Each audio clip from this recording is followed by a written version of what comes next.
Okay, great. Welcome to our seminar tonight, our ESC core seminar series. And tonight we are delighted to have Sandra Leon as our speaker. And Sandra is this year a Ramón Areces fellow, the second Ramón Areces fellow in Rome. Started last year with this fellowship. Which is promising, and we're going to bring more scholars. But for now, we have Sandra, and we're really happy to have her here because of her knowledge and her background and her experience in politics, in comparative politics, on issues of federalism, decentralization, her knowledge of Spain, of course, her country of origin. And Sandra has a background in the UK because she's also been a lecturer at the University of York, but also she has a position at Carlos Tercero, right, as associate professor. In the past. In the past, yes.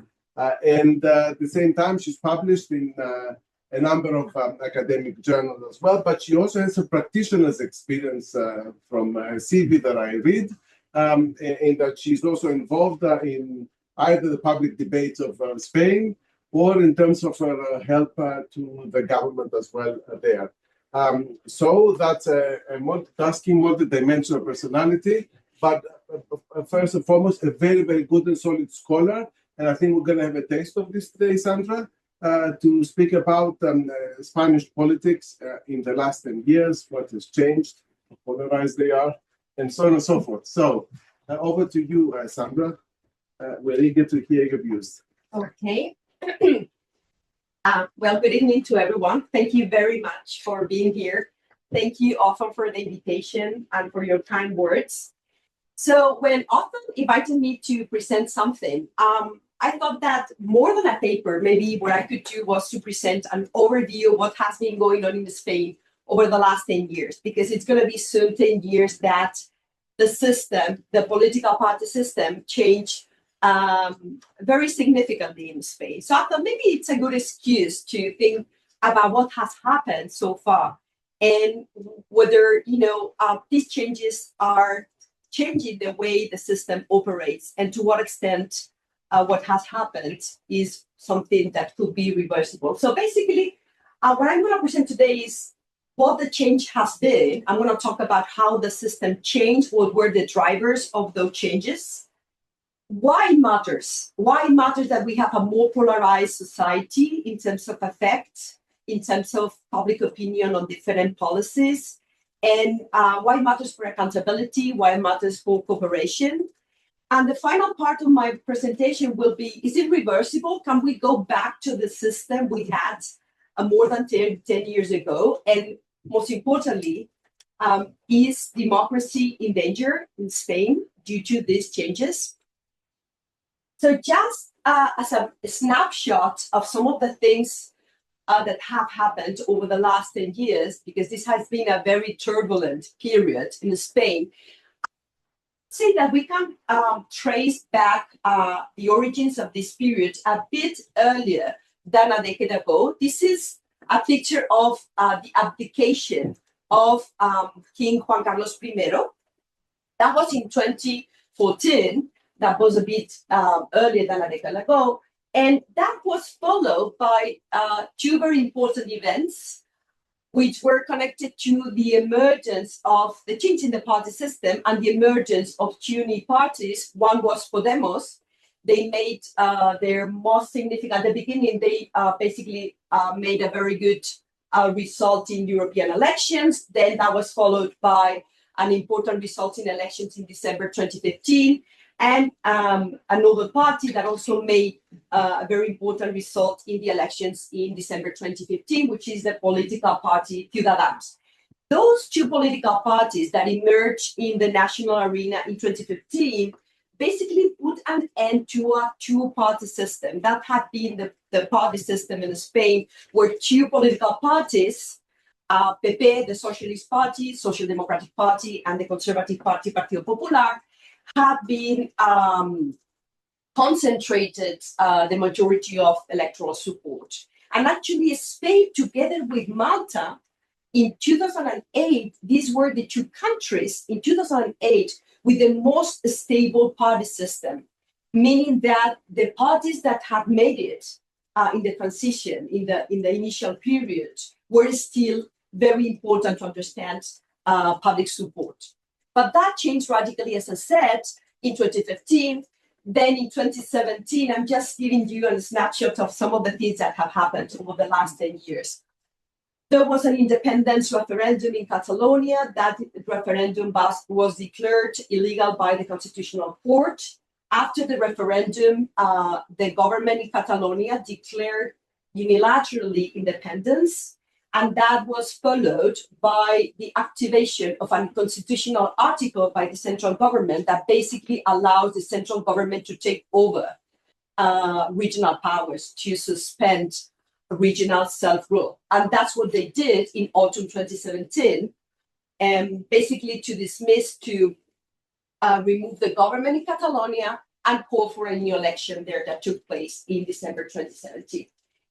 Just a few months after those events happened, for the first time, because many of the things that have happened over the last 10 years have happened for the first time. For the first time, a prime minister was ousted from power due to a vote of no confidence. This is ex-Prime Minister Mariano Rajoy leaving Parliament after a vote of no confidence had passed. And because in Spain there is a constructive vote of no confidence, a new prime minister was nominated, which was Pedro Sánchez. Then there were two elections. This period has also been characterized by having a lot of elections. So there were two elections in 2019, and after the second election in November 2019, the first coalition government in the Spanish democratic period was formed between the Socialist Party and Podemos. This was a coalition minority government. And finally, at the end of this period, towards 2019, not at the end of this period because these are 10 years, but later on than when Ciudadanos and Podemos emerged, we have the emergence of a radical right-wing party. So some of the changes actually have ended with what we knew as Spanish exceptionalism. It was an exceptional country in terms of having majoritarian governments. It was an exceptional country in terms of not having a radical right-wing party. Well, that ended in 2018 in the regional elections in Andalusia, and later on in the elections in November 2019. And an important thing that has characterized transitions in Spain, changes in Spain, is that when they take place in a very radical way. So just to give you an example, Vox, this radical right-wing party, entered the national arena in 2019 with 15% of the votes. From 2010 to 2018, the average support for radical right-wing parties in Europe was 8%. So a radical right-wing party made it to parliament in Spain, almost doubling the support of radical right-wing parties in Europe. So some of the changes that have historically characterized transitions in Spain, have that sort of radical and intense nature. We can also think about the evolution in Spain, very intense and developing in a very short period. So basically, we went from a two-party system, well, imperfect two-party system, there are very important regionalist parties in Spain, to a more fragmented multi-party system. That made Spain more similar to other European countries. That's why I'm talking here about the end of the Spanish exceptionalism in different dimensions. But still, it's a political landscape, as I will show you later on, that it's still in flux. It's still changing. Some changes are taking place at present. And one of the characteristics of this multi-party system is that in practice, it operates as a two-block system. The left-wing bloc parties, the right-wing bloc parties, and then regionalist parties in between that tend to ally with left-wing parties. So we went from single majority governments, that was, a really convenient way to roll, to coalition minority governments. These types of governments are the governments with the lowest level of survival in comparative terms. We went, as I said, from the Spanish exception to the emergence and consolidation of Vox, of a radical right-wing party. And as I said, it emerged very, very strongly from an electoral support point of view. And from being the poster child of democratic transition with this open-ended constitutional territorial model, Spain became a system marked by a very, very profound constitutional crisis triggered by the independence referendum and the declaration of unilateral independence in Catalonia in 2017.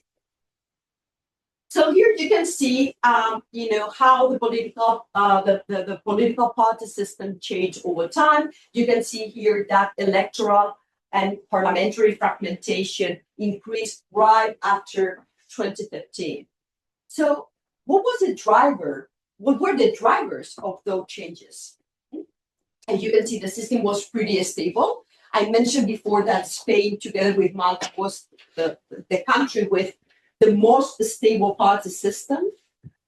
So what is driving this change, this very important change? Because the economic crisis, which was the most important, together with COVID, was the most important shock in Europe over the last decades, happened in 2008. So what is the role of the economic crisis there? So actually what we have in Spain is that there are three sort of drivers, right? The most important one to understand changes that took place in the party system in 2015 is a political crisis. But that crisis is basically was the result of an economic crisis that was the result at the same time of the financial crisis of 2008. So there was a financial crisis. A few years later, an economic crisis hit very profoundly, hit very significantly the Spanish economy. The worst year was 2012. And what happened then, which was a sovereignty debt crisis, the events surrounding that crisis resulted in a political crisis. When I say political crisis, I mean that people were were contesting the way political parties, mainstream political parties, were confronting the crisis, the economic crisis. They had the feeling, and you could track that very clearly in the opinion polls at the time, that it wouldn't matter how the alternation of power would work. Political parties were doing the same. Mainstream political parties were developing the same recipes in order to overcome the economic crisis. That resulted in something that we called a problem of supply.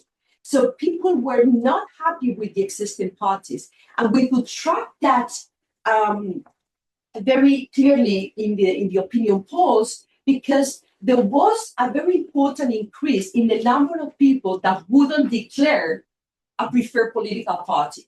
So the number of people who would say, well, I don't know, they wouldn't answer the question of which is your favorite political party, increased dramatically. We call them the orphans. So the number of people who were orphans, who were described as orphans in the political system, increased very significantly.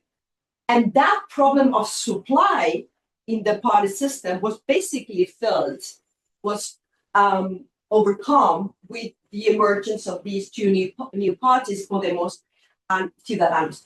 Their emergence is not connected to some of the drivers of other political crises or changes in Europe. It's not connected to the economic consequences of the direct economic consequences of the economic crisis of 2008. It's more connected to political disaffection. It's connected to a political issue, not to an economic issue. Actually, sometimes when we talk about the emergence of populism in Europe, we think about the losers of globalization, people who have been left behind by some of the economic processes that have been taking place over the last decades. That's not the case in Spain. Actually, the people who mobilized in the streets demanding more responsiveness by mainstream parties were young people and highly educated. So these are actually the winners of globalization, as the literature defines them, not the losers of globalization. So, and much later, as I explained before, Vox emerged. It was later on. And the emergence of Vox is particularly unique in Spain. And I'm referring to the emergence, not to the current political party. Because unlike all the radical right-wing parties, the emergence of Vox is highly connected to the territorial debate in Spain. And therefore, when you analyze why people voted in 2019 for Vox, one of the most important drivers is identity, national identity versus regional identity. So in a way, the Catalan conflict and the tensions created by the Catalan conflict is reflected electorally in the emergence of Vox, which, as I said, it's a very particularly way for a radical right-wing party to make it to the national arena. So here you can see how the party system changed. Here you can see political parties in the left-right ideological spectrum. This is data from the Chapel Hill Expert Survey. So experts basically classifying political parties in the left-right spectrum. So as you can see, even if you don't know, the political party, what you can see is that political parties have, become more distant. So the left-wing parties have become a little bit more left-wing, and the right-wing parties, with the emergence of Vox, particularly, but also the Conservative Party, Partido Popular, a traditional party in the Spanish political landscape, has also become, according to these data, more right-wing. So this is what we know what political scientists define as political polarization, when you have political parties in parliament that have more opposed views of the world. And actually, these data, I think, show very clearly, how there is this polarizing trend in the transformation of the party system. Now, the party system has changed, but there are other things connected to these changes that have happened. People have also changed in the way they see the world, in the way they see public policies. So what I'm gonna describe now is 3 different ways in which the transformations of the system has led different legacies in terms of polarization of public opinion. That's what we call, political scientists call, ideological polarization. People being increasingly divergent in their opinions on certain issues, on abortion or the territorial model, on immigration, for instance. I'll show you some data. They have become more effectively polarized as well. And finally, there is a persistent legacy of the economic crisis of 2008, which is that the drop in political trust that took place in 2008 hasn't been fully reversed. So we are in a system that, from the point of view of political trust, is weaker. And I'll tell you more about the consequences of those of these polarization and of these trends in public opinion. Well, the first one is polarization on political issues. I define this as ideological polarization. You can see here how public opinion has become, in Spain, has become increasingly distant with regards to taxation. Okay, so this is the share. These figures show the share of the people who say that they pay too much in taxes.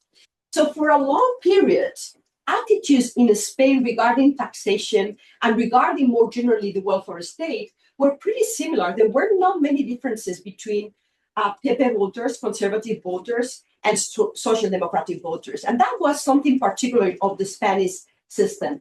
But that started to change from 2015 onwards. We had, as I said, in 2015, new political parties, and the views of the voters of the different groups of voters, as you can see, started to diverge. Part of this distance is due to the emergence of new political parties, right? So you can see when Vox emerges, then the positions of people who vote for Vox, the green line, are more extreme. That's the consequence of having a new political party. But look, the trends, the distance is becoming bigger and bigger. And actually, I checked the data for 2025, the same data for this year. And as you can see, the divergence is even wider. So you have 89% of Vox voters that think that they are paying too much taxes. That was a few years ago in 2020, it was 75%. So it's increased significantly. And less so, but still the left-wing parties, the left-wing voters have also become more pro-taxation. That's one example, because one of the problems of tracking public opinion's polarization is that we don't have many questions that we can track over time. We don't have so many questions in opinion polls that allow us to track, how people have changed their minds regarding different policies. Okay, here, this is a comparison between voters for from different parties with respect to the democratic transition. These figures illustrate how the democratic transition, which used to be a very consensual topic, has become more divisive over time. And this is the last year that we have in terms of public opinion data. So if you compare 1995 and 2018, even if you don't know the political parties, what you can see here is that regardless of which political party you vote for, your views towards the democratic transition are more or less very positive, very, very high, very positive. This is the way the transition to democracy was carried out, is a source of pride. So most of the people would agree with that statement in 1995, regardless of the political party they were supporting, whereas that's not the case for 2018. So you see that the radical left-wing parties, that regionalist parties have become more critical over time in their view of the transition, the democratic transition in Spain. Well, here you can see the same data. I'm not gonna spend much time with this data, but basically you see that using the same question, what do you think about from 0 to 10? What do you think about the transition in Spain? The first row is the Spanish population, and then you have the population. These are representative samples in Catalonia, Andalusia, different regions. As you can see, it's in the Basque Country and in Catalonia where the views of the democratic transition are more critical. So it's below 5 in a scale in which 0 goes from 0 to 10. Well, this is another way to capture that democratic transition is one of these issues that has become more divisive over time. Well, the second thing that has happened due to the transformation of the party system is that there are increasing levels of affective polarization. Affective polarization is it measures the degree of affection or disaffection we feel towards voters of all the parties that we don't support, towards group of voters that vote for parties that we do not support, or also the level of affection towards the voters of your own party. So in this table, even if you can't see the exact numbers, this is a cross-evaluation of voters from each party by voting intention. So in the columns, you see the political parties you voted for, people who participated in the survey voted for, and in the rows, they are evaluating voters from 0 to 10, meaning from 0 to 100. 100 meaning, the highest level of affect, and 0 meaning the highest level of disaffect or disaffection. You have here all the voters or voters from all these different political parties. The darker the cell color, the higher the affect towards voters. You may not see it, but many of these cells, the level of affect from 0 to 100 is less than 10. And to give you a baseline of comparison, Republicans and Democrats, when they have to basically declare their level of affect toward each other, their levels of affect are between 10 and 20. So here in Spain, we have that there are groups of voters with levels of disaffection even lower than for a very polarized scenario like the American one. So you can see that there are a lot of cells with a very light color, meaning that the level of affection is very, very low. This is the level of affection of voters towards other voters. Of course, the diagonal shows that people are they show a high affect towards voters of their own political party. So this is basically showing this in-group, out-group dynamics. And it's also showing something that one very well-known political scientist, Ezra Klein, defined in one of his books on polarization as the fairy game. Disaffection towards political opponents, he says, has become a fair game in the sense that discrimination or disaffection towards political opponents is socially accepted, whereas we will not tolerate discrimination or disaffection if it was based not on party choice, but on race or on gender. Okay, that's why he defines this as it has become a fair game. And I think this table illustrates it very well. And finally, the third characteristic I wanted to highlight in terms of how the changes in the system have changed attitudes among the population is political trust. And here you can see the evolution of political trust in Southern European countries for a long period, okay? So you can see that the drop there is the economic crisis of 2008. And that's what I was referring before, that in Spain, you can see it very well, but Spain has recovered a little bit the level of political trust previous to the economic crisis, but we haven't fully recovered.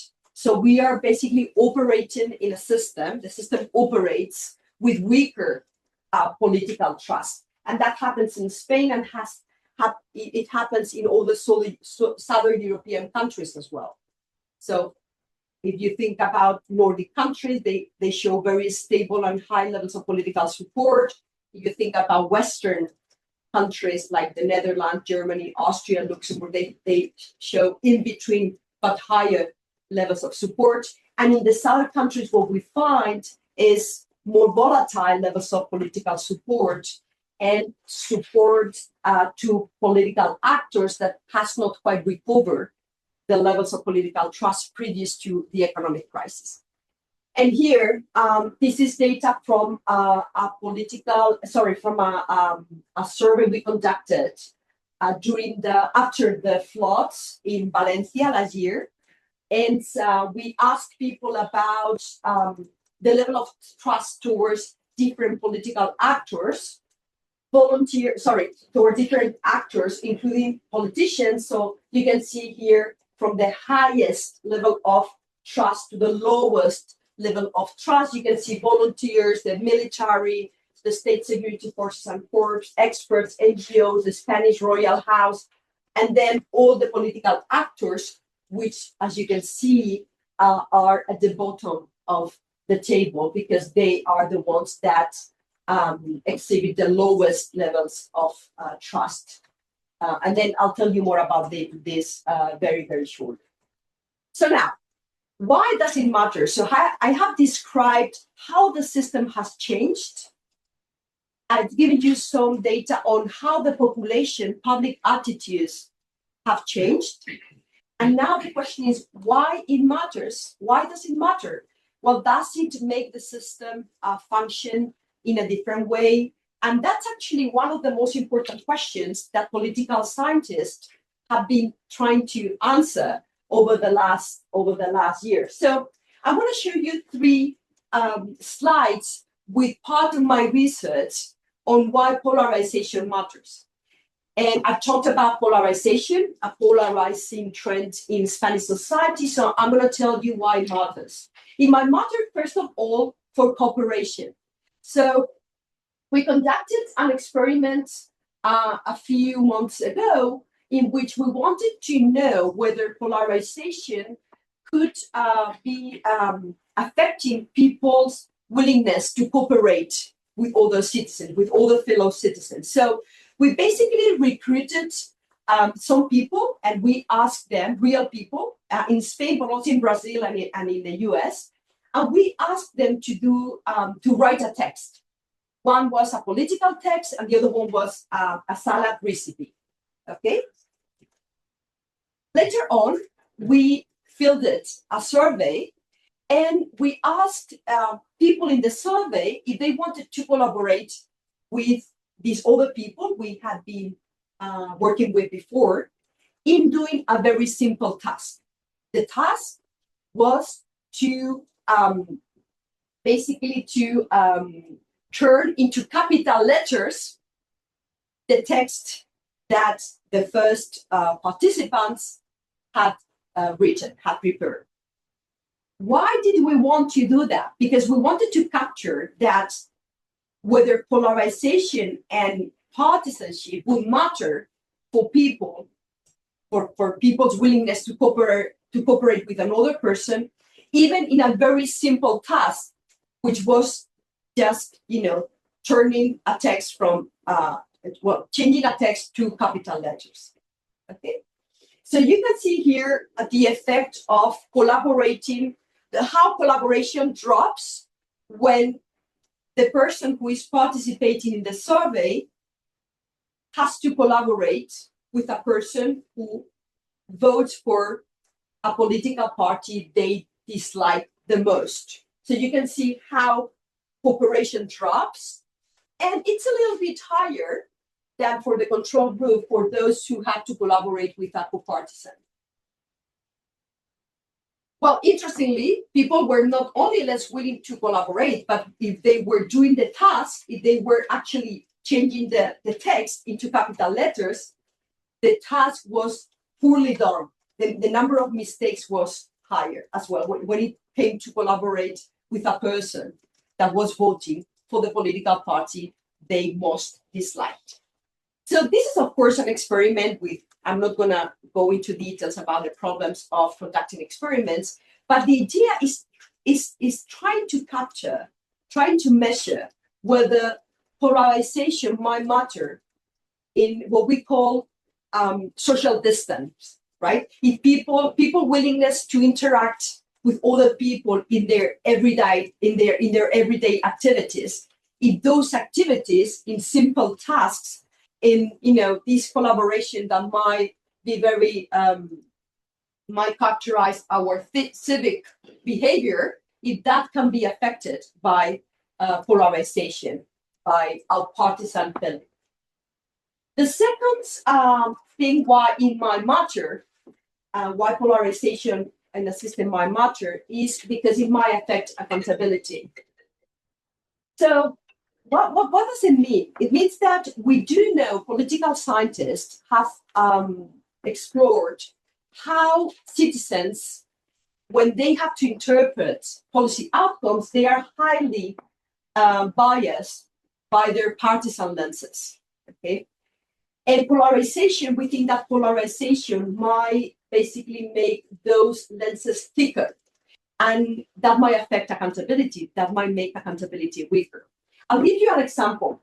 So we conducted in April 2020, in the worst phase of the COVID crisis in Spain, we conducted a survey and we were asking people which were the main problems in managing the coronavirus crisis in the country. And we were giving them different potential,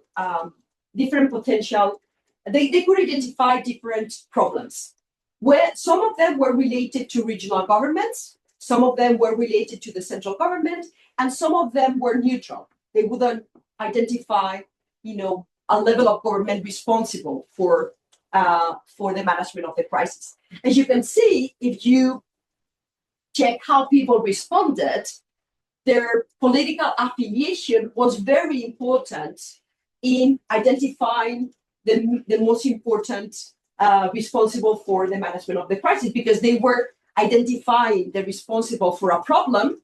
They were actually attributing blame across different actors. So you can see that for opposition voters, the PP, mostly they would blame the central government. For incumbent supporters, they would blame the regional governments, or they would just identify the main problems associated to what we call neutral responsibilities.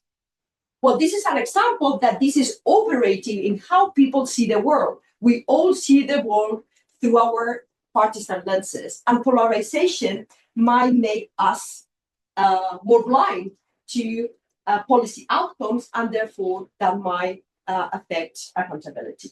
And finally, when it comes to understand the consequences of why it matters, why some of the changes that have been taking place matter for the operation, for the functioning of the system, the last thing that I wanted to show you is the impact of political trust.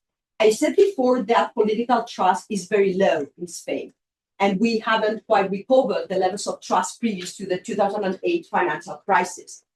So we wanted to analyze in these other papers. So I'm showing you like bits and pieces of my different strands of research. We wanted to know whether trust could affect whom people would prefer to manage a crisis. And we did that in Valencia after the floods that took place a year ago. So we were asking people, we developed a conjoint experiment, and we were asking people, which type of committee would you prefer to have in charge of or dealing with managing a crisis if another crisis like the one that has happened these days, like the floods, happens again? And we were giving them the possibility to choose among different committees that would vary in the types of actors that were conforming the different committees. So here you can see different types of actors. Okay, the central government, the local government, the European Union, the army, the state security forces, the royal house, volunteers, NGO experts. Okay, so positive values means that people were more likely to choose committees that were formed by these actors. And negative values below zero means that they were less likely to choose committees. As I said, these are committees to manage a crisis, like the one that took place there in Valencia. So negative values mean that they were less likely to choose those committees. Okay, so you can see it's the army, it's the state security forces, and it's the experts, the most preferred the most preferred actors to conform committees that will manage the crisis. the baseline of comparison, I have to say, is the regional government. So these are how they, as compared to the regional government, how the presence of the army or state security forces or experts would increase the probability of people preferring, choosing those committees in order to manage the crisis. These were surveys conducted, a survey experiment in 3 different areas, the most affected by the floods in Valencia province, an area that was in between, and a control area that was wasn't in Valencia that were not affected by it.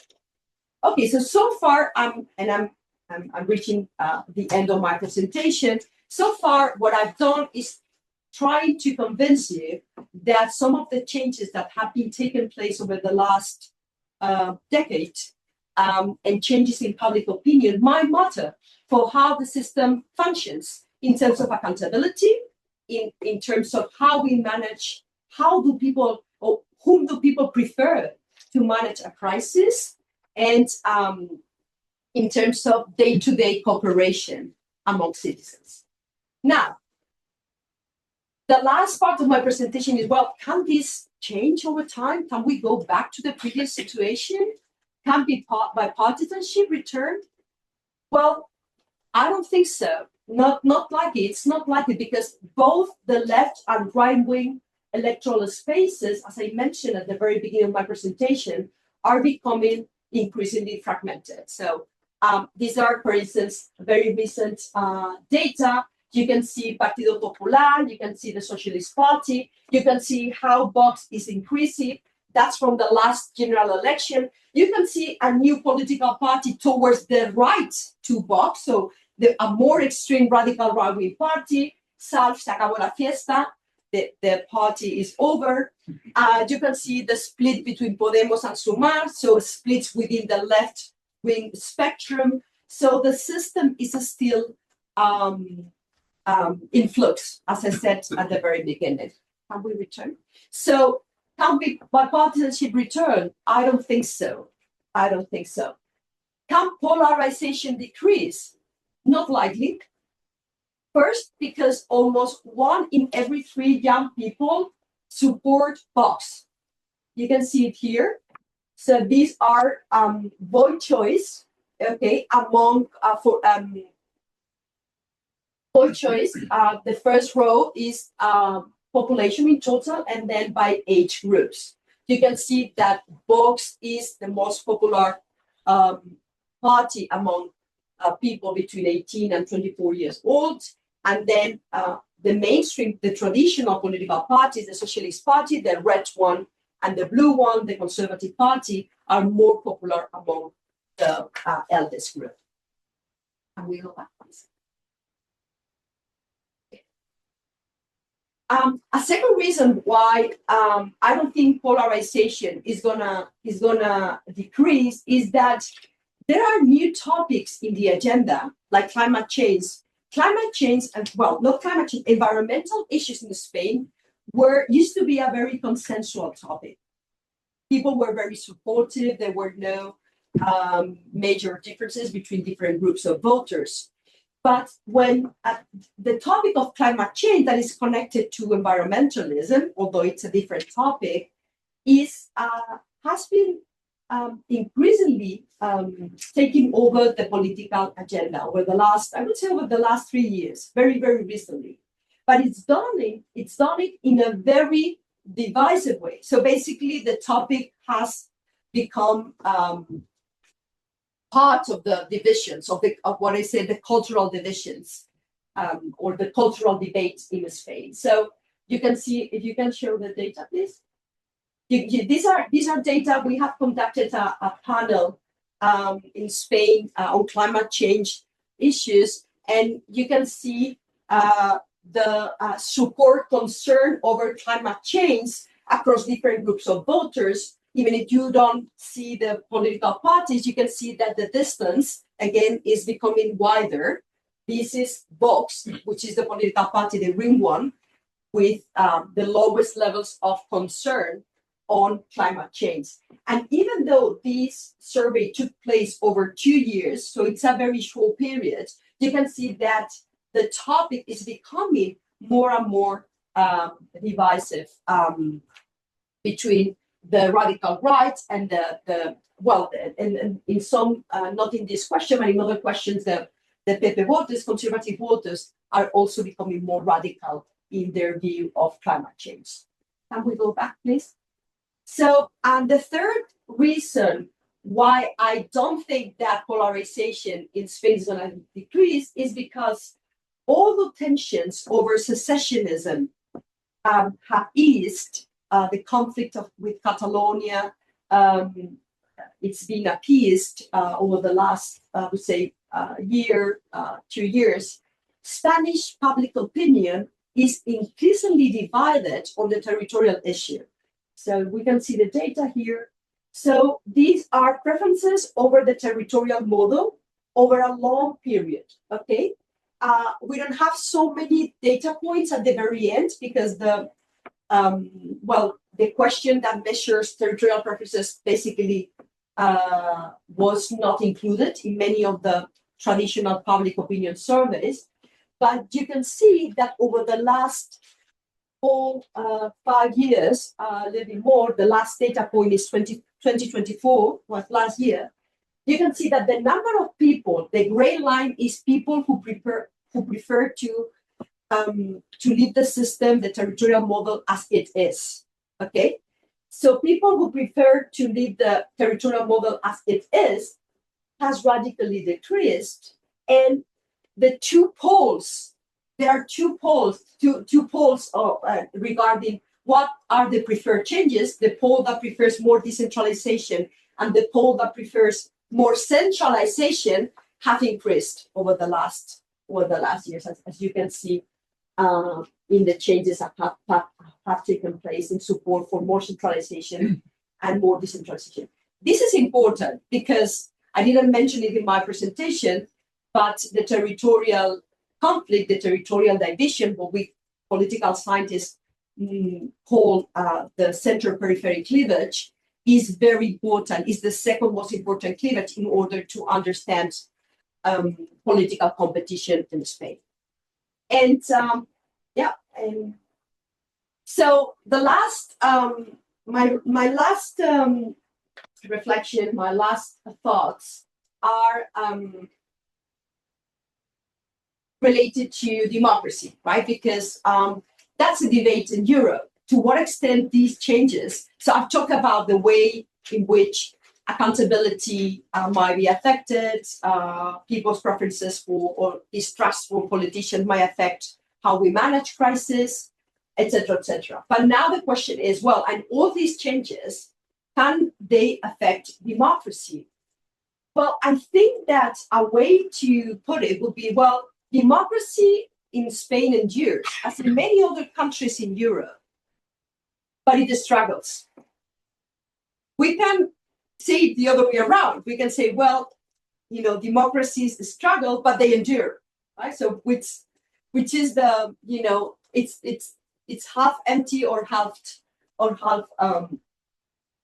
full, the bottle, right? But I do think that in 2015, and that's the reason why I wanted to present, these changes in Spain. In 2015, when the party system changed, when it was transformed, I think it was becoming more responsive to citizens' demands. As I said, there was a void in political supply. That void was filled by the new parties, and the system, in a way, was able to transform in order to incorporate the demands from the population. And later on, we have witnessed ways in which the institutional mechanisms have been in place effectively in order to manage crises like the crisis in Catalonia. There was a constitutional clause. That constitutional clause was activated. There was COVID, the state of alarm was activated, that centralized power that allowed the government to make some decisions and to coordinate actions. or even to prompt an alternation of power. The king's abdication was institutionally, political parties have had a very, very important role in that abdication. The vote of no confidence, it regulated the alternation of power. So I think that, yeah, institutions have been effective in Spain in dealing with important crises. It's true that the system operates with greater fragility. It's more fragmented, it's more polarized, less trusted, more unstable. In many of these dimensions, Spain has become more similar to other European countries. And I think that the most problematic about this scenario, and that's my last reflection, is that the problem is that we have weaker systems when stakes in politics are the highest, because there are some transformations coming, AI, climate change, that elevate the stakes of politics. We need to coordinate. We need to come up with agreements. We need politics to be there, basically because the problem with some of the problem of populism are the consequence, or were the consequence of not having taken into account the transformations that were taking place in the 1990s with globalization and the impact that that had in certain communities. AI, climate change, these are going to have important distributive effects. And in order to counterbalance them, we need politics. But politics currently in democracies in Europe, in Western democracies, are more fragmented, more polarized, less trusted, and more unstable. And I think that's the challenge that democracies are facing. Not so much that they're gonna, fail, they're gonna disappear. It's more how they cope with the most important challenges that are ahead of us, like the ones that I just described. Thank you very much.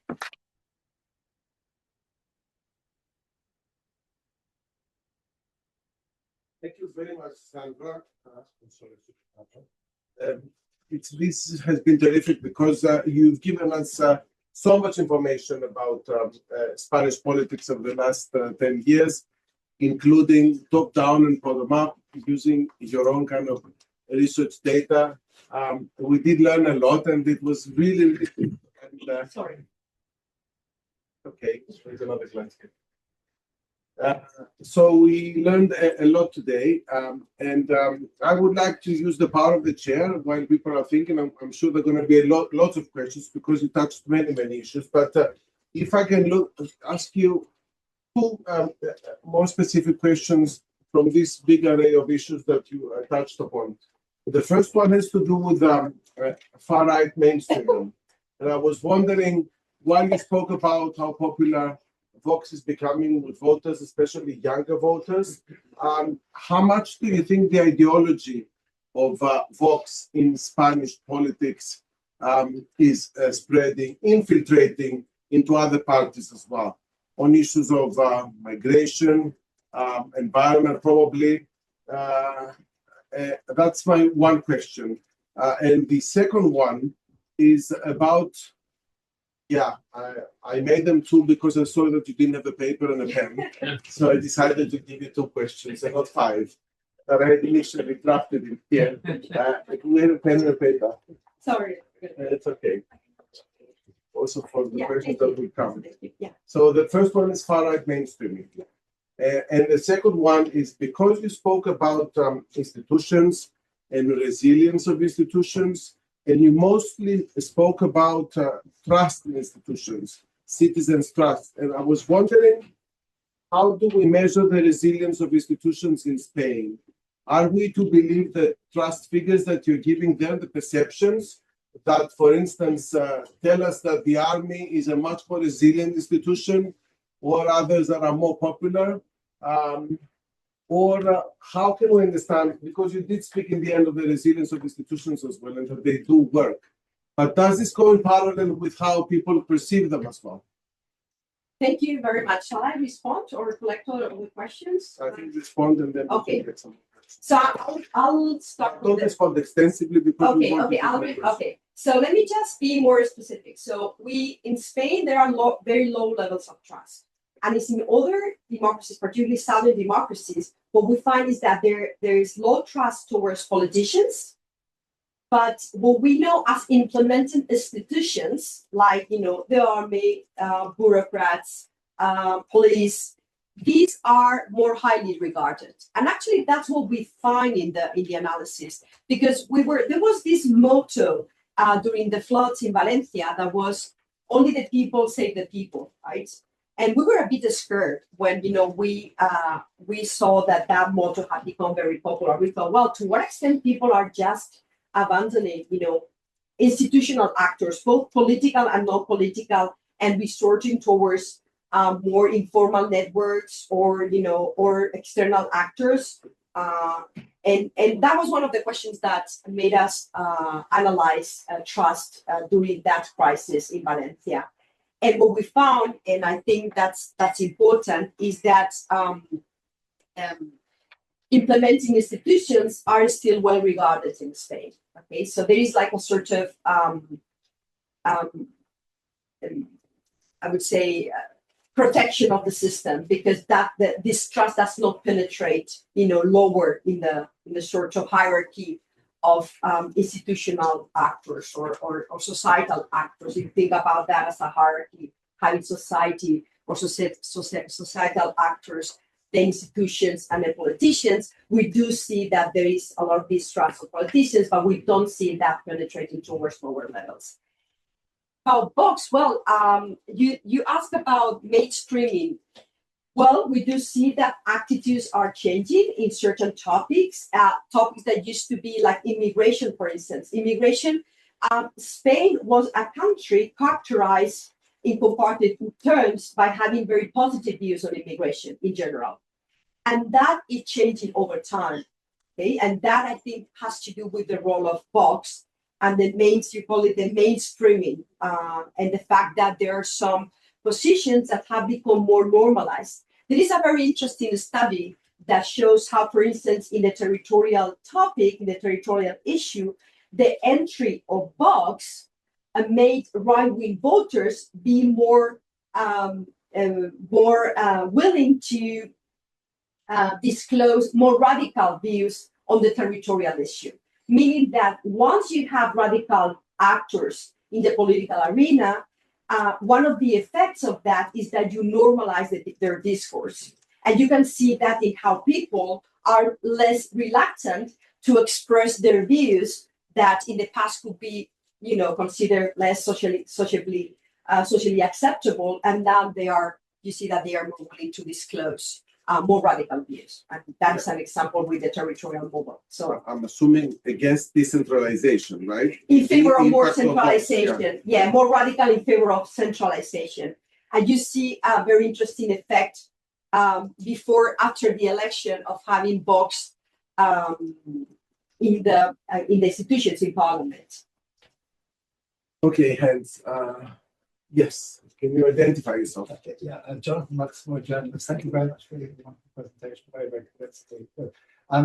One has the impression that the centrist government has pushed through almost a sort of breakneck speed of social and cultural changes. You mentioned abortion, as euthanasia, as family policy, education policy, almost a sort of breakneck speed of events. Could I ask how those sort of big public issues have sort of affected? Could you repeat that again? Because I don't hear you very well. I couldn't hear you very well. I was asking about the social and cultural changes which have been pushed through by the centrist government, abortion, education policy, family policy, and so on. And how has this affected the degree of sort of polarization? And also, among the institutions that you listed, trusted and untrusted, you didn't mention the Catholic Church. Could you say something about how the Catholic Church is sort of folded into this process of change? So we'll take another hand. Okay. Yes, I'm at the back. Hello.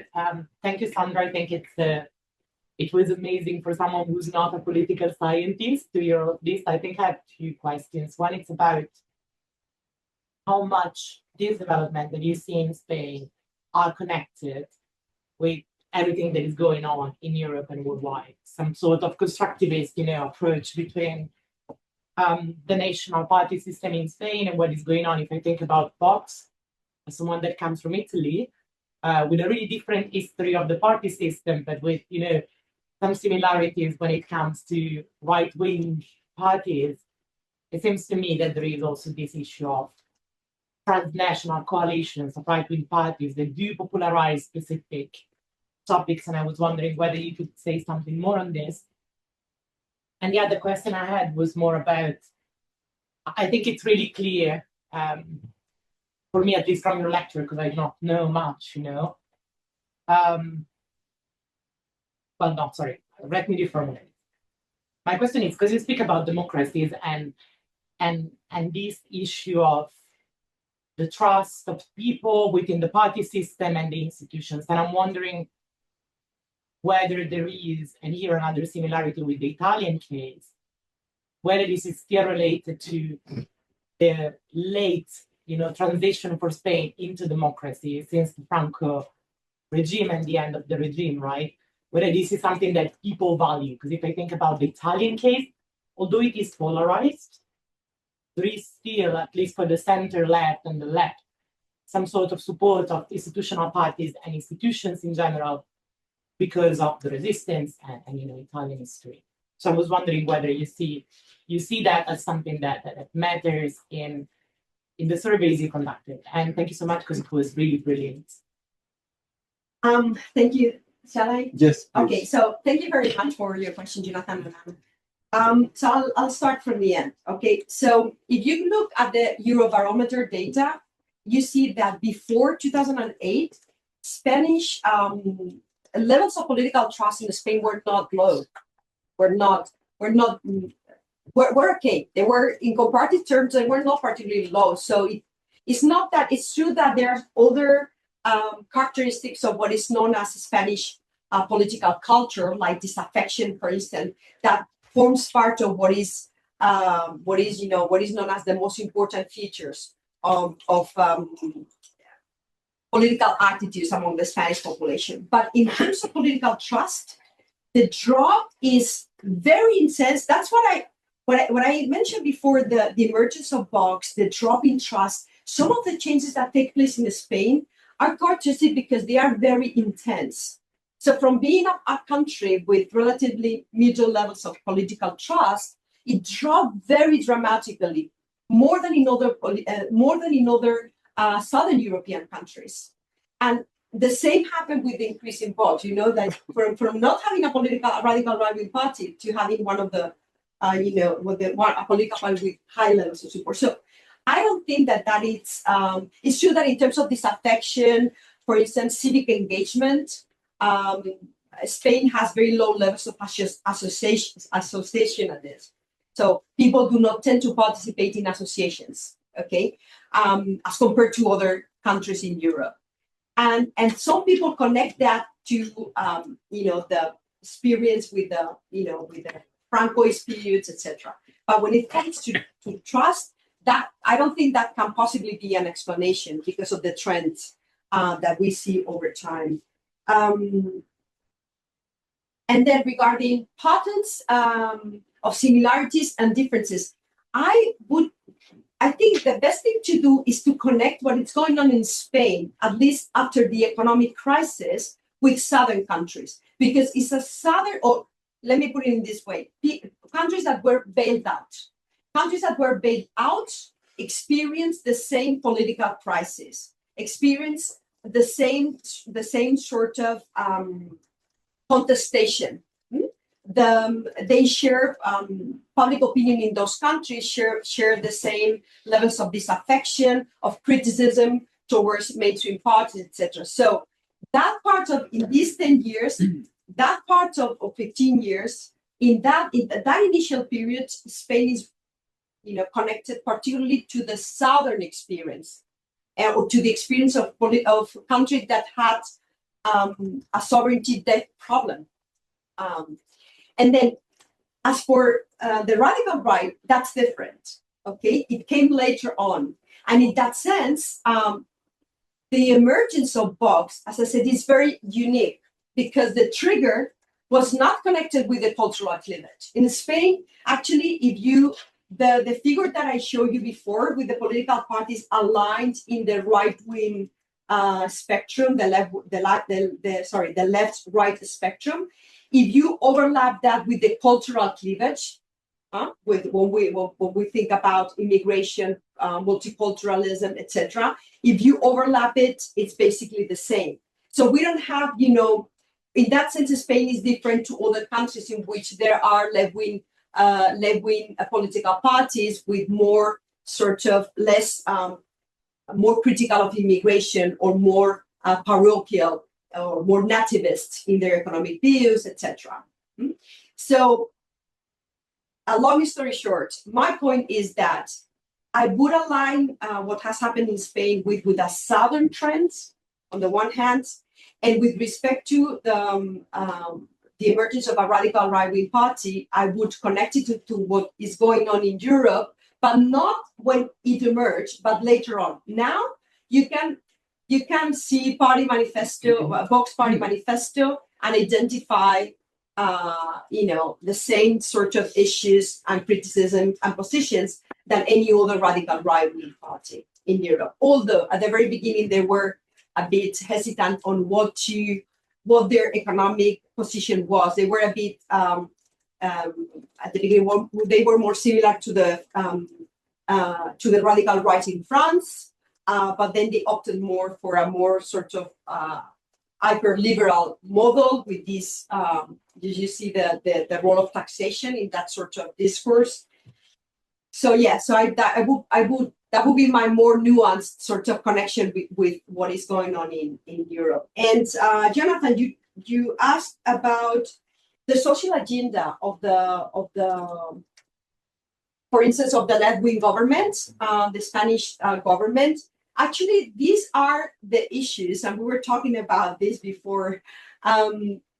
Issues connected to welfare and to the social agenda, they are highly regarded by the population.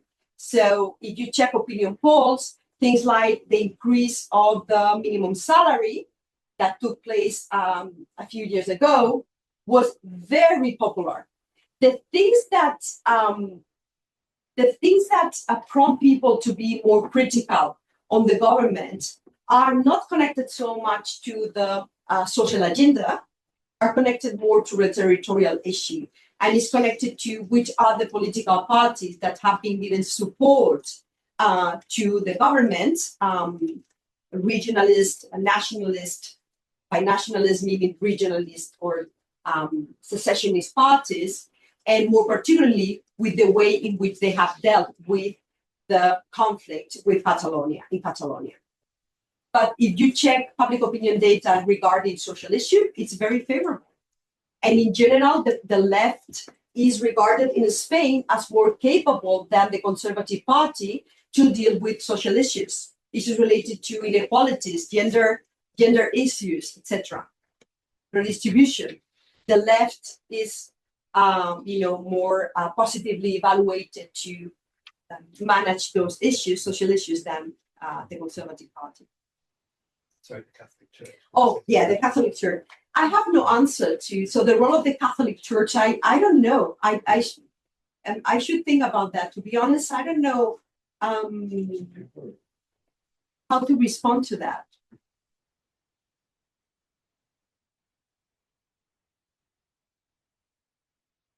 Maybe anyone. Is it an important institution these days? Well, Spain, as many other countries, have become more secular over time. I think that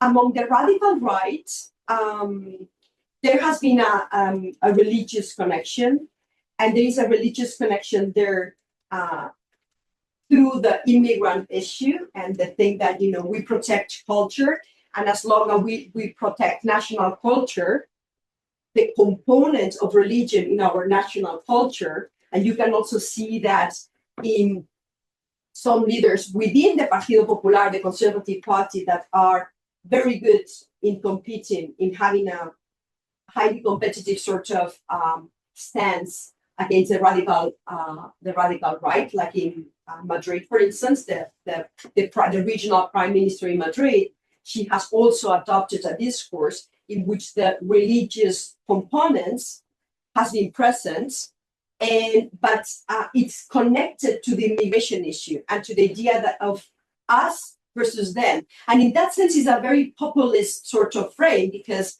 the populist frame is usually dyadic or triadic, right? It's us versus them in the right wing, or us versus them and a third party, which is, the non-native people, right? So that's the way it's who belongs to the nation and who forms part of this culture, religion being an important part of Spanish culture, Catholicism. Thank you. Yes. There and then you, yes. At the very back, and then we'll come to the front of the second. Okay. I read for Antony and Russian European Studies at OSGA. I got two questions about the content of this polarization in Spain. So first, I would like to ask whether the typical urban-rural divide is somewhat reflected in this kind of urban-rural divide, what extent it is reflected in the polarization in Spain. And the other aspect is to what extent the kind of story around this polarization revolves around the history of civil war, or whether it is at all, or whether parties are kind of building upon the idea of, on one hand, republic, on the other hand, Franco regime. What's your name again? Marcin BI. Yes. Daniel, doing a detail in politics. Thank you, Sandra. It was really interesting. I had a lot of questions. I'm going to keep it to two.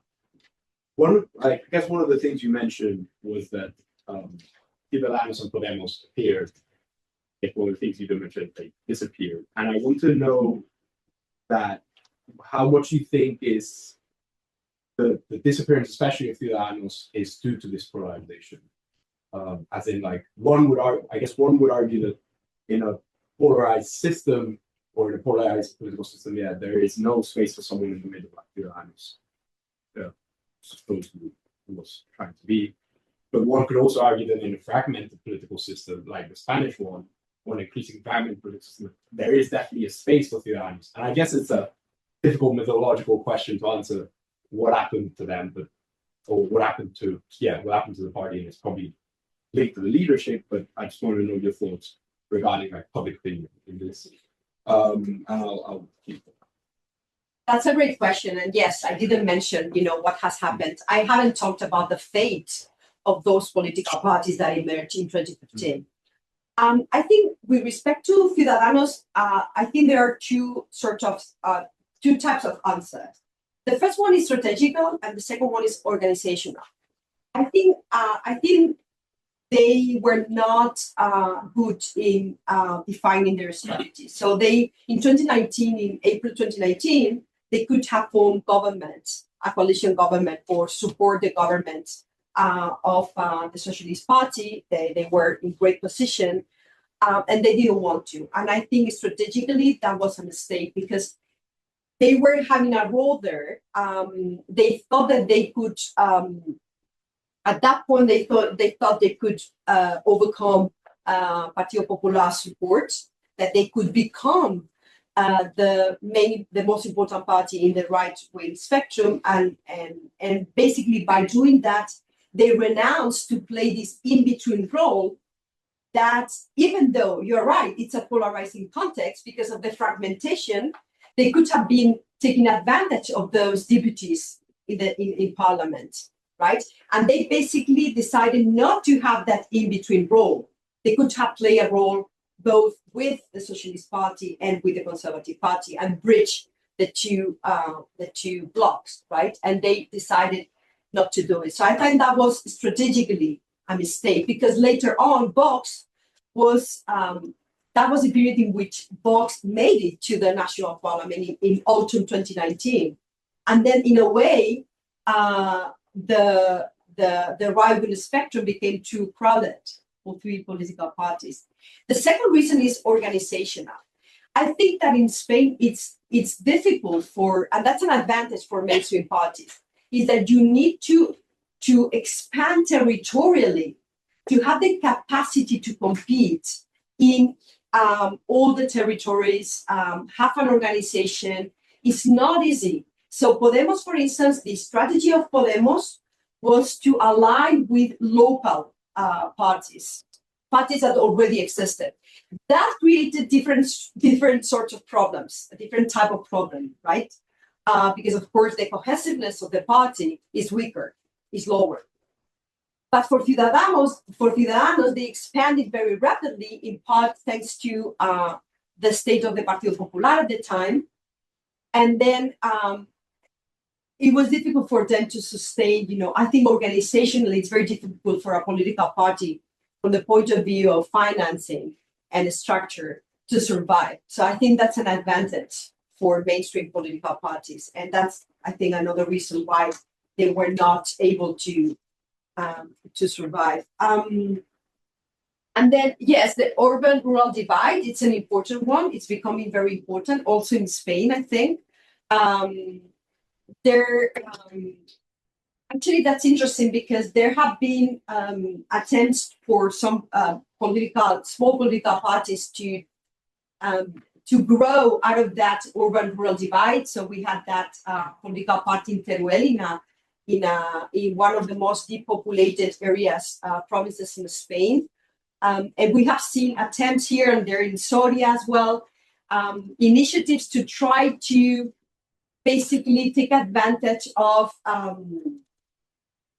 this feeling of being left behind in some rural areas. Some rural areas, there exists this feeling of, we haven't been part of the benefits of moving forward in the economy. We have been left behind, and there have been some local initiatives trying to grow out of that division.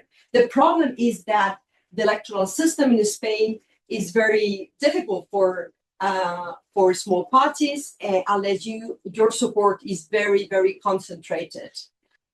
If you want to create a broader platform, then it's when the electoral system punishes fragmented or parties that have a highly fragmented vote. So some of them have not quite succeeded in increasing their electoral support. And the echoes of the civil war have been there, have been in the debate. So all the things connected due to two things. One is the emergence, or not the emergence, but we can see emergence of the cultural debate that in Spain has a component connected to democratic transition and the civil war, and how we deal with that past as a community, as a society, and what do we do with some of the things that haven't quite been done over the last decades regarding, what we call the memoria histórica. What do we do with the Francoist period? How do we deal with those things as a society? And that's part of the cultural sort of confrontation. And as I've shown you, there is this idea that also that the transition that was highly regarded, basically because that was a period in which people would value consensus, would value that finally, the political parties or people belonging to different ideologies could agree on a constitution, could accept a territorial model, issues that have been very confrontational before the Francoist dictatorship. That was something that, permeated how society was regarding the democratic transition, but that has also been increasingly questioned and has been becoming part of the divisive issue. So yeah, it's there, but particularly through how we deal with our past, how we deal with the Francoist period, and Spain hasn't been very good at dealing with its past as compared to other countries like Argentina or Chile, for instance, where transitional justice has been more effective in terms of dealing with certain issues of the dictatorship of the Francoist period or in their periods. Right. Can I just say something before, because it's very important? I mean, we do have another 20 minutes, and you should have the courage to continue. But I'm just looking at the results here of the Spanish elections. And what I'm seeing is actually that the Partido Popular got the 33% of the vote, and the Partido Socialista got the 31% of the vote. That doesn't seem to polarize to me. I mean, if you look at other countries, if you look at Greece, for instance, the Social Democratic Party, PASOK, has completely disappeared from the scene. If we look at France, I mean, this really has gone to the extremes. Spain is not doing that badly in terms of its party politics. You still have two mainstream parties dominating it. 63% is a lot. Well, if you compare the support for new parties support for new parties in 2015 was 40%. Okay, new parties. Support to new parties to the new parties in 2019 was 30%. So it has increased over time. You might think, well, that's in favor of the bipartisan sort of hypothesis, right? Bipartisanship may come back. I don't think so, because it's not just the number of options you have. Is what is the ideological position or the manifestos or the contents of those options. So you think about the US context, you only have two parties, right? They hate each other. And actually when I say they hate each other, I mean that the voters from the Republican Party and voters of the Democratic Party, they have very low levels of affection towards each other. And in addition, the mean average, the mean voter of each political party has become, in terms of the liberal versus conservative positions, more extremes over time. So you may have two political parties, but the people who populate those parties might be radicalized in terms of affection towards the other parties, in terms of how they see the world. What are the types of public policies they are supporting? Okay, I saw some hands there. So, yes, let's have the three of you over there. 1, 2, 3. Yes, you're sitting closer to each other. Hi, my name is Jackson, Master of Public Policy student. And I'll also even though I have many questions, I'll keep it to 2, as seems to be the standard. The first has to do with or both of them have to do with Vox's recent surge in support and opinion polling. Is that surge in support mainly coming from Vox capturing people who would have previously supported Partido Popular, or is it coming from more so from people who were previously unaffiliated with any party or disinterested in politics? And then the second one is, how much do you believe Vox's decision to exit its regional coalitions in 2024 affected its ability to gain this support in 2025? That's to you, yeah. Yeah, Eduardo Suarez from the Reuters Institute here in Oxford. Sandra, I have a question also regarding Vox. Like, if you take a look at the traditional conservative parties in other places in Europe, let's say France, Italy, even the UK, you can certainly make the case that Spain's party, conservative party, is more resilient, or at least has been so far. And my question would be, is that about to change, given the surge in the votes that we've seen for Vox? And if so, what would you say is the electoral ceiling of Vox? Is there a scenario, I think, even some of these positions that you described, that we see that actually Vox is the main option of the right, as it is, as similar parties are in Italy, in France, and now in the UK as well? My question is not about Vox, so maybe if you want to. So would you like to respond to the Vox question? So about them, so who is voting for Vox? So one of the latest polls shows that 60% of the voters of the people who voted for PP, 16 in the previous election, in the last election, are supporting Vox. That's a lot. Okay, that's a lot. And most importantly, Vox is mobilizing people who abstained in the last election.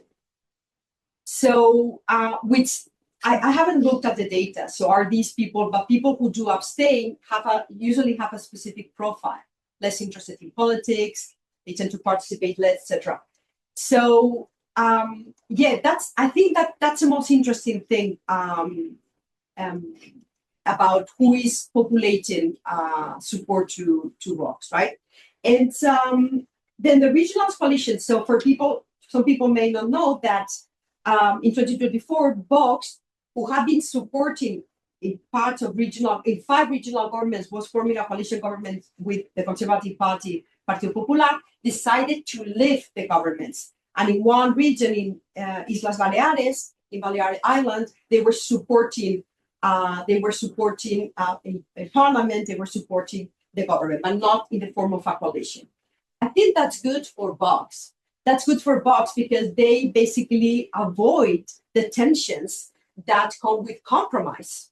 You are in office, you compromise. You are in office, you are mainstream. You are not, you are part of the cast. You criticize. So that obviously being part of the system, particularly at the regional level, because you might remember that Vox, when they made it to parliament, their discourse was eliminating the state of autonomies. And suddenly they became part of the establishment at the regional level. So living institutions, it's good from the point of view of preparing, in the opposition, to be better equipped from the opposition to attack government and to develop their discourse, because you have no contradictions, the contradictions of being in power and having to compromise, right? So, well, is that about to change? What is going on with Vox? That's a very important question. And that's what I mentioned, Eduardo, this idea, what are they doing with the people who did abstain? Are they mobilizing people? Because it's very different if you take voters from other parties than mobilizing people who were not. And the reasons behind why you vote for Vox might be very different. So the story to understand, the narrative to understand why Vox is increasing is different too. And I'm not sure, I don't have a good answer, but well, PP, Partido Popular has been very resilient, that's true. And that has had a cost, I think, in terms of not being very cohesive in the way they have, responded to different issues in different places. So you have, I think, from the point of view of national discourse, Feijóo, the national leader of the Popular Party, the Conservative Party, is struggling more to come up with a cohesive national discourse. Because, of course, they need to adapt their discourse to the different degrees of competition they are facing in different places. So that's why you have the president, the prime minister in the region of Madrid with a very particular discourse, very successful in containing Vox, and other cases in which Vox has more leverage. But to what extent, I don't know. But we can really see, and I haven't shown you more data, but in climate change, for instance, Pepe voters are tilted towards more radical positions. So you can see that there is a drift there as well in that are pulling them apart from the center in certain issues, which obviously leaves more space for the Socialist Party to take over in the center. So we'll see, but I don't know, and I'm very curious to know to what extent mobilizing abstainers is telling us something about the type of, apart from the fact that they are attracting, they are being very attractive among young people. And that's something that we know, political scientists, is important to understand future voting patterns, because we know that people are very stable in the way they vote, right? That they, once you start voting for a political party, you develop a sort of loyalty, although it's true that we live in more volatile times, but well, I wonder to what extent that might also help Vox to set ground in the electoral arena. Okay, let's have the last round of questions, okay? Which is 1, 2, 3, 4. Okay, Okay, so John. okay, so yeah, well, thank you for the explanation. Like, I think it was a very good picture of the last 10 years in Spain, but I'm not very convinced about the conclusion about if it is a threat of to democracy, because I'm not sure. I think politics is about conflict, so I think like ideological polarization is not bad per se. Like it's normal that you are going to not be in agreement in a lot of issues, and actually, I totally agree with, for example, with effective polarization or trust, because they are against the rules of the game, the framework. But political, ideological polarization is within the game, I think. So actually, I find like it's normal. Like for example, Spain, I think was an exception because we didn't have a far right party, but we were an exception that we were only competing in the economic dimension, for example. So I understand that now that we have new issues like climate change or immigration, like the cultural dimension. Now we have maybe it's the system responding to these new demands, like new parties. So I think like party polarization is not bad per se. Like maybe it's democracy working or responding to these demands. I think, for example, we have higher turnout than other countries. We have also, I think, the non-electoral participation, like protests or boycotts, are declining compared to other countries. So I don't know if, for example, maybe democracy is channeling these new demands, and that's the thing is like I don't know if to say that democracy is weaker because of fragmentation or because of ideological polarization. I don't know if there is a big gap between, or because I don't know. I don't know if in a majoritarian system with two parties we will be a better or worse democracy, for example, if these demands are not well responded. Thank you. A different approach, yes. Hi, so I'm Xiaotian. I'm a master's student in economics. So I think a common turning point for the politics in many European countries, especially Southern European countries, global financial crisis and the following like European debt crisis. So I'm wondering, are people also divided when it comes to the origin or explanation for the crisis and its like mitigation policies? Are people attributing to like the Eurozone structure or more about globalization? You mean the crisis, but which the economic crisis? You mean, or The Eurozone. Yeah. the Eurozone? Economic crisis, yes. Jonathan and David, then we're finished. I was struck in your conclusions by how you underline your concerns as to whether democracy would, at its weakest, was having to face some of the greatest challenges. And at the same time, by the data you had on trust, where trust was essentially in the army and experts and sort of operational institutions.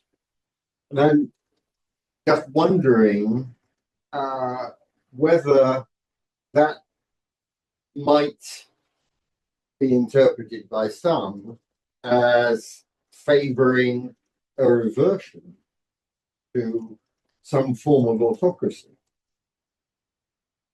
And let's have David. In CSOX, to give a truly ignorant question, what actually caused the economic crisis of 2008? And do those continue their role in the political process? In Spain, you mean? Yes. In particular, yes. But in general. No. Well, okay. So very, very good points. Super good points. I'll start with the reflection on, well, polarization might be good. Absolutely. Actually, that people were polarization, meaning, some distinction between political parties, between the supply of political parties. Actually, that was the criticism in 2011, from 2011 to 2015. People were not happy with what they had. They were not happy with mainstream parties, and that's why they were willing to support new parties. Okay, because they did not distinguish mainstream parties in the way they were responding to the economic crisis. They were saying, well, it doesn't matter who is in power. Alternation, elections do not matter anymore because we do not matter. Big governments are not being responsive to what people prefer. It doesn't matter if it's a left-wing or right-wing government. The question is, well, how much polarization, when distance begins to be problematic? And actually, that's an empirical question, right? So, and it's difficult to measure because we are very good in identifying polarization as something that becomes more distant over time, but we are not that good at establishing whether, 25% of the population think that abortion is okay and 27% that it's not that okay. So from a static point of view, what is the distance that is problematic, right? We might be concerned that they are becoming more distant over time. But so that's the issue, right? So people were, and I always tell my students about this conference, the political scientist, the American Political Science Conference in the 1950s. One of the manifestos at the end of this conference was, we want more polarization. We want political parties to be different. We want something, a supply of policies that are distinguishable. And they were demanding that. So, and they were demanding the same in 2011, from 2011 to 2015 in Spain. So I agree with you.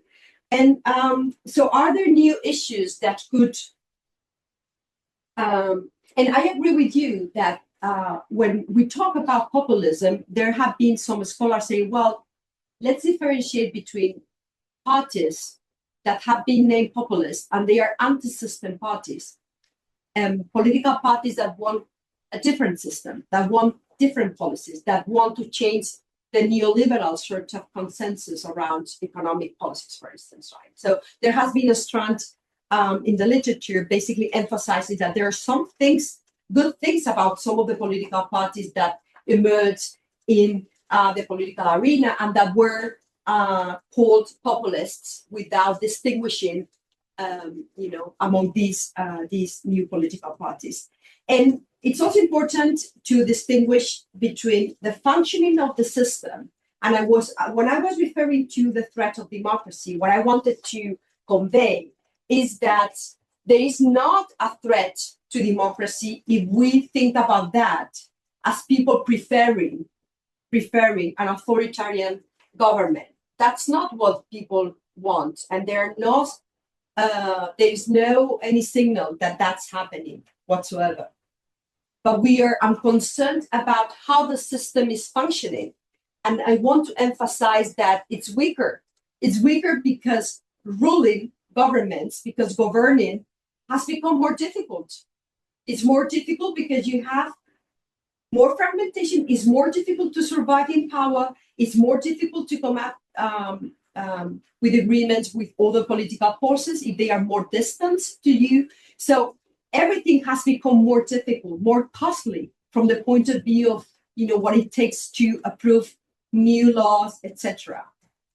And I'm saying that it's become more difficult at a moment in which we need to face very quickly challenges that are there, and we could have learned from the past, because some of these populist parties that are populating parliaments in Europe, their emergence go back to the 80s and 90s in many European countries.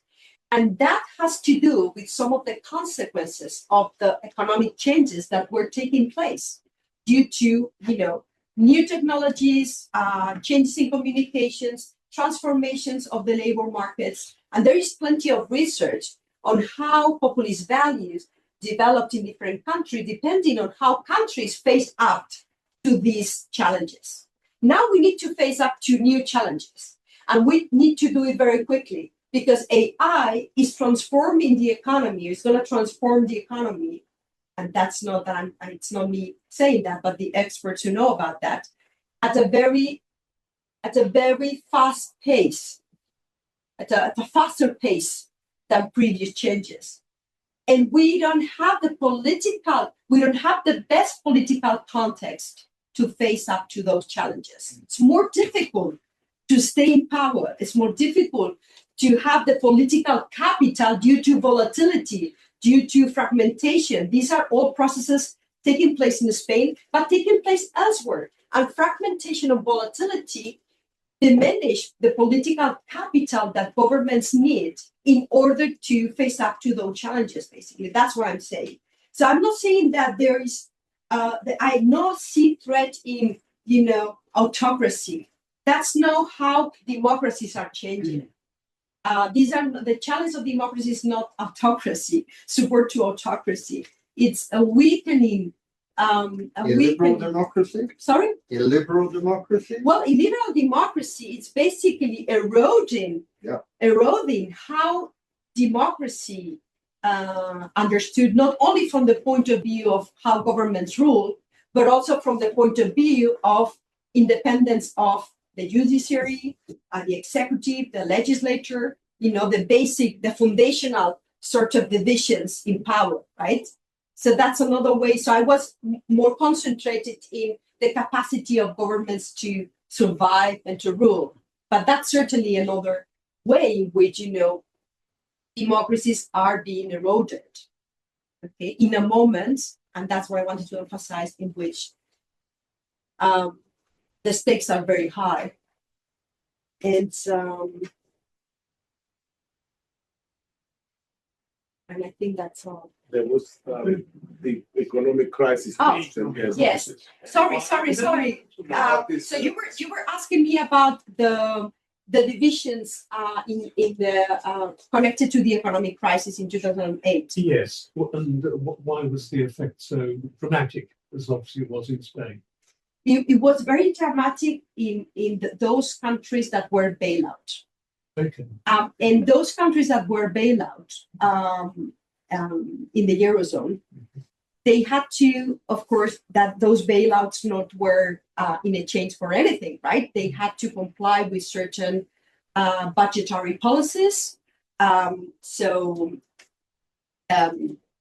Governments had to cut, had to reduce many policies related to social welfare. That's something that was highly controversial in the population. And that caused, and the fact that, as I said before, the fact that those policies had to be implemented and governments were being responsible towards the European institutions instead of responsive towards citizens' preferences, that's what created the sort of tension and conflict that triggered changes in the party system through the emergence of new political parties that were trying to take advantage of those new demands, and the fact that people were very disappointed with mainstream parties. So interestingly, in those countries, what you see is that from 2008 onwards, what you see is not an alternation of powers. You don't like the government, you vote for the opposition. Is that basically people were punishing all mainstream parties, being in government or in the opposition. And that illustrated, I think, very well that it wasn't just economic voting, people punishing the incumbent when the economy is not doing well. It was more than that. It was disaffection. It was confrontation. It was disaffection towards the system, towards how things were being done. Yeah, unless you were also asking what caused it in Spain. No, it was obviously the consequences were pretty dramatic in Spain. And the final point is your question is how this is remembered by citizens. Is that right? Is that what you asked? Yeah, I think you mostly answered my original question. So I'm just wondering, there's a particular explanation that the euro structure is amplifying the crisis because like countries like Spain or Greece did not have an independent central bank and they have to impose some austerity programs due to the bailouts. So is that a popular viewpoints? So what happened during those years is that the European Union has been highly popular in Spain. People in Spain used to identify the country belonging to the European Union as one more as a step towards modernization in the 1980s, right? And the positive view towards the European Union changed, and the European Central Bank was the actor basically imposing certain economic measures in Spain, or budgetary cuts or fiscal discipline. You can just summarize it as fiscal discipline. People were more critical, became more critical of European institutions, and they also became more critical about the relationship between the economic power and political power. So for some years, you could see in the opinion polls that people believed that economic power was basically in Spain dominating political power. A discussion that actually ties in with the discussions about the creation of central banks and the fact that politicians are basically tying their hands in certain economic decisions and leaving them to some actors that are not dependent on the electoral cycle. So yeah, so all that debate was very prominent at the time. Excellent. Shall we go for another round? No, I'm just kidding. I think you've had enough, but you handled it so well. That was a crash course for us today. You were amazing. I mean, just one speaker here. I thought it wasn't going to last more than an hour, and you almost completed 2 hours here. Thank you so much. We've learned a lot. It's been terrific, Sandra, and I'm looking forward to also working with you, this year Me too. into your research. Thank you very much.